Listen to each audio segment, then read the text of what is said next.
Bab 927. Tiga saudara lainnya tidak bisa membantu tetapi tercengang ketika mereka mendengar kata-kata bos. Mereka saling memandang, dan mata mereka sedikit terkejut, seolah-olah mereka tidak menyangka bahwa kakak laki-laki itu tiba-tiba akan memuji Lin Yu. Anda tahu, di antara mereka, orang yang paling tidak setuju dengan Lin Yu adalah Bos Qi. Faktanya, mereka berempat bersikap dingin dan normal terhadap Lin Yu. Setelah keempat bersaudara itu datang ke ibu kota, mereka tidak banyak berhubungan dengan Lin Yu. Mereka tidak mengenal Lin Yu.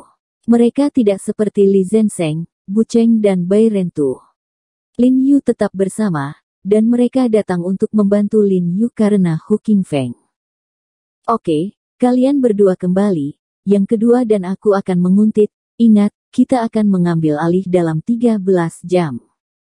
Bos Qi memberi isyarat kepada yang ketiga dan keempat, memberi isyarat kepada yang kedua dan ketiga untuk kembali lebih dulu.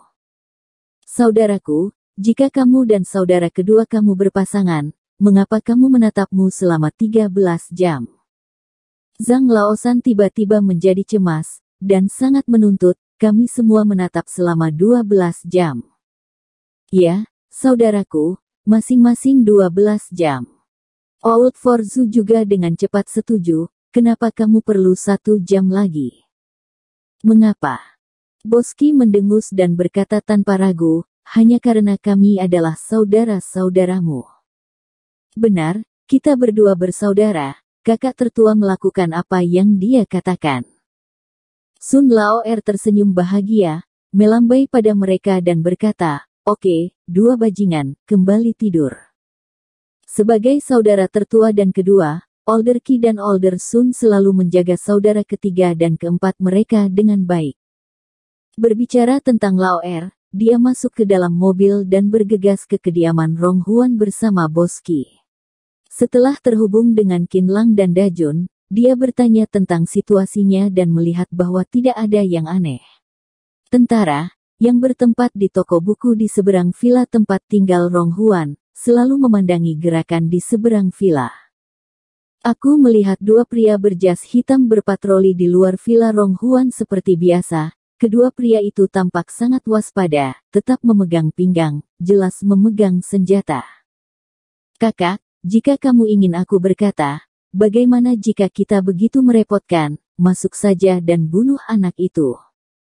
Sun Lao'er berkata dengan tidak sabar, dengan kemampuan kita, bahkan jika kita masuk dengan integritas, kita bisa menyelesaikan masalah ini sebelum polisi datang. Apa kau tidak mendengar apa yang Tuan He katakan? Ada lebih dari selusin ahli perlindungan di sekitar Rong Huan. Bos Qi berkata dengan suara yang dalam. Kakak, sebenarnya, kamu tidak boleh memarahi anak ketiga seperti itu sekarang. Anak ketiga benar. Tuan, dia ini masih terlalu lembut. Orang muda belum pernah melihat apapun di dunia ini. Itu normal untuk takut pada sesuatu. Dia telah menatap di sini selama beberapa hari, dan apakah ada tuan di villa ini? Apa kita tidak tahu? Dia tidak tahu di mana harus mendengar desas-desus, dan dia ketakutan. Sun Lao'er berkata dengan bangga, kami berjanji pada Brother Hu untuk datang dan membantu anak ini, tetapi kami tidak mengatakan bahwa kami harus mendengarkannya. Selama kami membantunya mendapatkan apa yang seharusnya dia lakukan, tidak naik. Bos Qi ragu-ragu sejenak dan tidak mengatakan sepatah kata pun. Bahkan, dia juga ingin menyingkirkan Rong Huan ini secara langsung. Lagi pula, mereka telah menonton begitu lama, dan mereka sangat jelas tentang keamanan di sekitar Rong Huan. Pecahkan Rong Huan dalam waktu yang sangat singkat. Tetapi mengingat bahwa Lin Yu telah memberitahu mereka untuk tidak bertindak gegabah, dia secara paksa menekan gagasan ini, dan memberitahu anak kedua untuk tidak setengah hati dan hanya menonton villa dengan hati-hati. Penguntitan kali ini hampir sama dengan beberapa kali sebelumnya, seperti biasa dan menjemukan dan membosankan. Karena Rong Huan tidak meninggalkan rumah sepanjang hari di villa, baru pada malam hari ketika mobil Chu Yunxi perlahan melaju dan memasuki villa. Kira-kira 3 atau 4 jam kemudian, mobil Chu Yunxi keluar lagi, tampaknya setelah makan dengan Rong Huan. Setelah melihat mobil Chu Yunxi, Sun Laoer menguap malas, lalu terus menatap villa yang berhadapan dengan kacamata militer. Tiba-tiba, matanya tiba-tiba berbinar, dan dia menepuk si kakak yang sedang makan di sebelahnya dengan cemas. Berkata, "Saudaraku, mobil Rong Huan telah keluar." Mendengar suara itu, Tuan Qi buru-buru bangkit dan bergegas ke jendela, mengambil teropong tangan kedua Tuan Sun, dan dengan hati-hati melihat ke arah villa, dan menemukan bahwa memang mobil Rong Huan yang keluar dari villa, dan mobil Rong Huan mengikuti di belakang. Setelah 2 mobil dan 3 mobil keluar, mereka berbelok ke kanan dan melaju keluar, persis berlawanan dengan arah yang ditinggalkan Chu Yunxi. "Jam berapa sekarang? Aku belum pernah melihatnya keluar selarut ini." Sun Laoer melirik telepon dan berkata dengan bingung. "Apakah Anda melihatnya di dalam mobil dengan mata kepala sendiri?" Bos Qi bertanya dengan suara yang dalam. "Melihatnya sendiri." Sun Laoer mengangguk dan berkata dengan pasti. "Pergi, tindak lanjuti." Bos Qi menutup teropong dan buru-buru membawa Sun Laoer ke bawah untuk mengemudi. Karena takut ketahuan oleh Rong Huan, jarak antara Bos Qi dan mereka selalu sangat baik.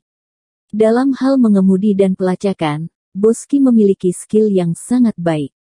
Dari waktu ke waktu, ia meminjam kendaraan di depan untuk menutupi dirinya, dan selalu rapat. Ikuti mereka dengan Rong Huan.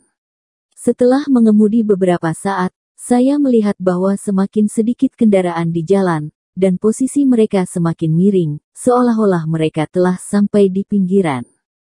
"Saudaraku, itu tidak benar. Jika kamu terus mengemudi seperti ini, kamu akan keluar dari ibu kota." Sun Laoer sepertinya menyadari sesuatu yang salah, dan buru-buru berkata kepada kakak laki-lakinya, "Anak laki-laki tua ini tidak akan mendengar suara apapun, ingin melarikan diri." Bos Qi melihat sekilas ke peta di navigator dan menemukan bahwa dia benar-benar akan meninggalkan ibu kota lagi ketika dia mengemudi, dan dia mengemudi di selatan di mana Sen Han Hai berada. Dia segera berkata dengan suara yang dalam, "Itu mungkin, panggil Tuan He. Tanyakan apakah kami ingin melakukannya." "Ini baik."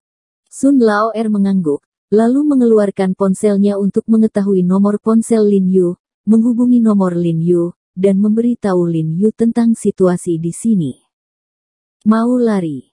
Ekspresi Lin Yu di ujung telepon langsung berubah ketika dia mendapat kabar tersebut. Jelas, ini sedikit di luar dugaannya.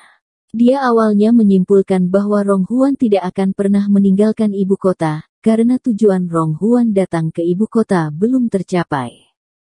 "Ya, kami hampir berada di pinggiran kota sekarang, dan sebentar lagi, kami mungkin harus meninggalkan ibu kota."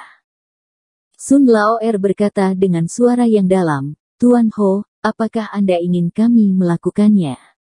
Hari ini, saya dan kakak laki-laki tertua saya datang ke sini bersama-sama. Kami masih memiliki kesempatan untuk menyingkirkan bocah tua ini." Pada saat ini, mobil Rong Huan telah berbelok ke pinggir jalan, dan Bos Qi dengan cepat mengikuti setirnya. "Saudaraku Sun, jangan bertindak gegabah." Lin Yu telah mengenakan pakaiannya saat berbicara di telepon, dan menasihati, "Kamu bisa menatap mereka sekarang, dan aku akan mengambil seseorang untuk mendukungmu." "Ini baik." Sun Laoer menjawab, "Saya akan mengirimkan posisi kita ke ledakan." Sebelum Sun menyelesaikan kata-katanya, dia tiba-tiba mendengar ledakan seperti ledakan dari roda depan di sebelah kanan, lalu mobil mereka menabrak pagar pembatas di samping jalan dengan keras, dan dia tiba-tiba melompat ke depan. Setelah ditarik oleh sabuk pengaman, ia menoleh dan membenturkan kusen pintu di sebelah kanan dengan kepala dibanting ponsel di tangannya juga terlempar keluar, hancur berkeping-keping. "Kakak Sun, apa yang terjadi?" Pada saat ini, Lin Yu di ujung lain telepon mendengar suara keras dari ponsel. Kepala baru itu tertawa dan bertanya dengan tergesa-gesa, tetapi ada nada sibuk di telepon. Warna kulit Lin Yu berubah drastis, dan dia tidak terlalu memikirkannya. Saat bergegas ke bawah, dia memanggil Li Zenseng, Bu Cheng dan yang lainnya.